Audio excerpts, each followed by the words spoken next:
Okay, so I understand that this is still Overwatch, you know, drama, community drama, but it's not really the same thing that I usually do. Usually I do like skins or I do like game balance, stuff like that. Blizzard making terrible decisions, that's usually what I do.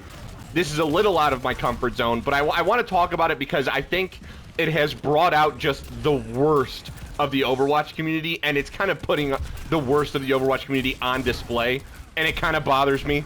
Not only that, but I also think the situation is being handled very poorly, and that situation is the whole Gaming for Hope controversy, and the controversy really is that Gaming for Hope is a 28-year-old man who has a family, a wife, and kids, and he is jobless attempting to become an Overwatch pro. Meanwhile, he's platinum, and there's also a couple other weird things that have gone on. In terms of some weird dog whistling things about like the KKK and some pretty right-leaning politics. That's not what we're here to do. I don't care about someone's politics. I care about Overwatch. And what really sucks about it is this guy is essentially getting accused of being like anti-Semitic, you know, anti-LGBTQ, and like literally a member of the KKK and a Nazi, and all what he has really done. And I'm not going to give you guys, you know, any examples. You guys can go and find the numerous videos showing the examples. Also, what he has really done is pretty much, like, push the narrative further. Solely by speaking on it, solely by talking on it, he has pushed everyone's perception of, you know, him being this crazy person, him being like a Nazi or anti-LGBT. He has only pushed it further by trying to deny it. And I honestly don't believe he's, like, some sort of bad, evil person. I don't. I just think he has handled it in, like, the worst way possible. I'm telling you, you guys need to go and see his response video to some of these people, you know, some of these channels that are talking about him, the commentary channels that are talking about him. He just doesn't make it easy on himself, right? He just doesn't. It's not, I don't want to say it's dog whistling about his politics, but like I said, anyway, the Overwatch aspect of it, him doing this is feeding into the commentary community and making Overwatch players and the Overwatch community look worse, right? Not only does it make him look just like inept at handling his own business, but it makes him seem like he kind of is exactly what everyone wants to think he is. Again, I don't think he is, but he just doesn't help the narrative against himself. That's my biggest issue with Gaming for Hope right now. That is my big, you know, whether or not he has terrible politics or not, I hope he doesn't. I don't endorse any of his politics. I don't endorse any politics on this channel because it's an Overwatch channel. I want to remind people of that. But it's just not good how it's been handled is all I can honestly say. And I'm not, like, this is literally all I'm going to give is just my opinion on how it was handled.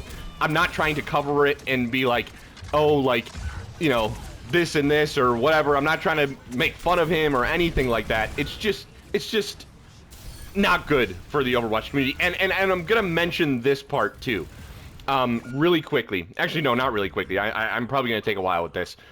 I think that the fact that this has blown into such epic proportions is a problem with the community, is a problem with the Overwatch community, because we honestly let it get a little crazy. We let our imaginations run a little wild with Gaming for Hope. Our, you know, the memes are funny and whatnot, and all that kind of, you know, goofiness, I guess. But it got to a point where other people picked it up, and now it has become a thing in, like I said, like commentary communities. Now people are looking at Overwatch and just looking at this guy who they believe to be a, you know, a Nazi dog whistler. And it's because of the Overwatch community perpetuating the joke, right? So, to just cover my bases here, I'm going to say if it does come out that he is all the things that he's being, you know, accused of, then fuck the guy. But like I said, I don't think he is right now. And the problem is that supposedly it's gotten so far to a point, like out of like just the Overwatch community, to a point where it's in these other communities, like these lolcow communities, these commentary communities, and those communities are really toxic. They're really bad, okay?